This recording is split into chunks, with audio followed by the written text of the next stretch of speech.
Nakatakdang ipatawag ng Quezon City Police District ang nag-upload ng video na nagpapatigil sa traffic sa isang bahagi ng Commonwealth Avenue ng mga pulis dahil tatawid umano si Vice President Sara Duterte. Sa video, maririnig na tinatanong ang pulis kung ano ang dahilan at sarado ang kalsada. Sinagot siya ng pulis at sinabing dadaan si VP. Nauna nang nilinaw ng Office of the Vice President na nasa Mindanao ang Vice Presidente ng mga oras na iyon.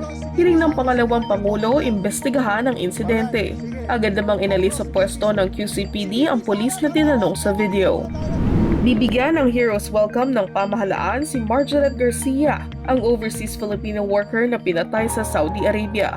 Ayon kay OWA Administrator Arnel Ignacio, naipaalam na niya sa pamilya ni Garcia ang planong Heroes Welcome. Sabi ni Ignacio, kahit napakasakit ng nangyari, nakatagpo sila ng tunay na bagong bayani kay Garcia na napakaganda ng relasyon sa kanyang amo sa Saudi. Sa ngayon, wala pang petsa ang pagbabalik sa mga labi ni Garcia sa bansa.